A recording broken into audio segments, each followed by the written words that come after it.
Rose-là, nous prions dans le nom de Jésus-Christ de Nazareth. Aujourd'hui, tous ceux qui utilisent nos vertus pour prospérer, et ils vont nous le rendre au nom de Jésus-Christ de Nazareth par la parole méditée de ce soir. Dans le lieu de 1 Samuel, chapitre 5, le verset 1er, il est écrit: les Philistins prirent l'arche de Dieu et il la transporta d'Ebenezer à Atop. Après être emparés de l'arche de Dieu, les Philistins la firent entrer dans la maison de Dagon et la placèrent à côté de Dagon. Le lendemain, les Adoniens, qui s'étaient levés de bon matin, trouvèrent Dagon étendu, la face contre terre. Devant l'arche de l'Éternel, il prit Dagon et le remit à sa place. Le lendemain encore s'étaient levés de bon matin et trouvèrent Dagon étendu, la face contre terre, devant l'arche de l'Éternel. La tête de Dagon et ses deux mains étaient abattues sur le sol, et il ne lui restait que le tronc. C'est pourquoi jusqu'à ce jour, les prêtres de Dagon et tous ceux qui entrent dans la maison de Dagon à Atok ne marchent point sur le seuil.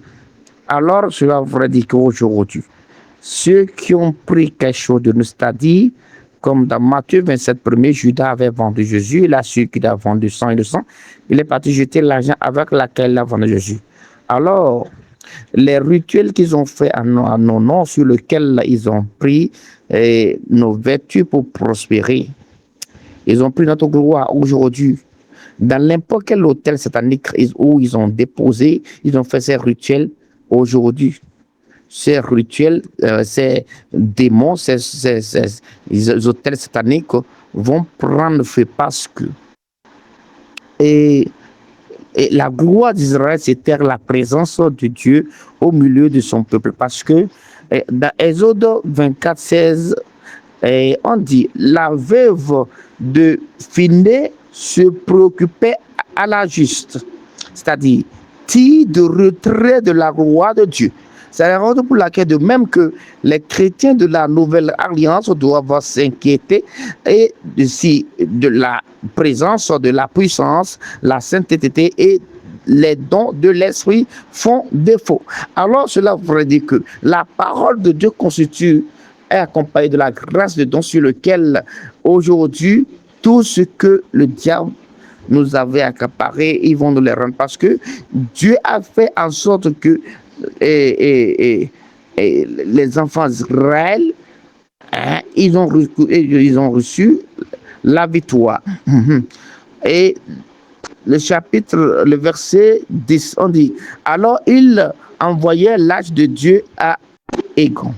Lorsque l'arche de Dieu entra dans les grands et Égoniens poussèrent des cris en disant, on a transporté chez nous l'arche de Dieu d'Israël pour nous faire mourir, nous et notre peuple. Aujourd'hui, à cause de Dieu que nous servons, le véritable Dieu, créateur de la terre et du ciel, fera en sorte que n'importe où ils avaient pris notre destinée, ceux qui pensaient qu'on aura la honte aujourd'hui, je le déclare dans le nom de Jésus, ça va retomber sur eux au nom de Jésus. Et il fit chercher et assemblèrent tous les princes, les Philistins, et ils dirent, renvoyez l'arche de Dieu d'Israël, qu'elle retourne en son lieu et qu'elle ne nous fasse pas mourir, nous, et qu'elle ne nous fasse pas mourir notre peuple, car il y avait